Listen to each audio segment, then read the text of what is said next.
এই দুনিয়ার ভিতরে এক নম্বর অভিনেতা হয়েছে ভাই মেয়ে মানুষ। সব মেয়ে না, কিছু কিছু মেয়ে আছে হয়তো ভাই এই কথাগুলো শোনার পরে মেয়েরা আমাকে আর সাপোর্ট করবে না, তাতে আমার আর কোনো সমস্যা নাই।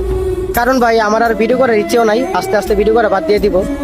আচ্ছা যাই হোক, যে কারণে আমার আশা, একটা ফেক আইডির ভিডিও দেখলে আমার অনেক হাসি পাই।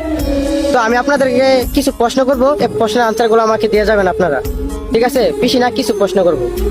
তো প্রথম প্রশ্ন হলো আমার, আপনারা যে ওর ভিডিওগুলো দেখতেছেন, ওকে কি কখনো জিজ্ঞাসা করছেন যে ওর বাসা কোথায়, ওর নাম কি, ও কোন ক্লাসে পড়ে? আমি যে আগে রাতে জ্বালানো ভিডিওগুলো করতাম, আমি কি প্রতিদিন রাতে ঢাকা গিয়ে ভিডিওগুলো করতাম, জ্বালানো ভিডিওগুলো ওর সাথে করতাম?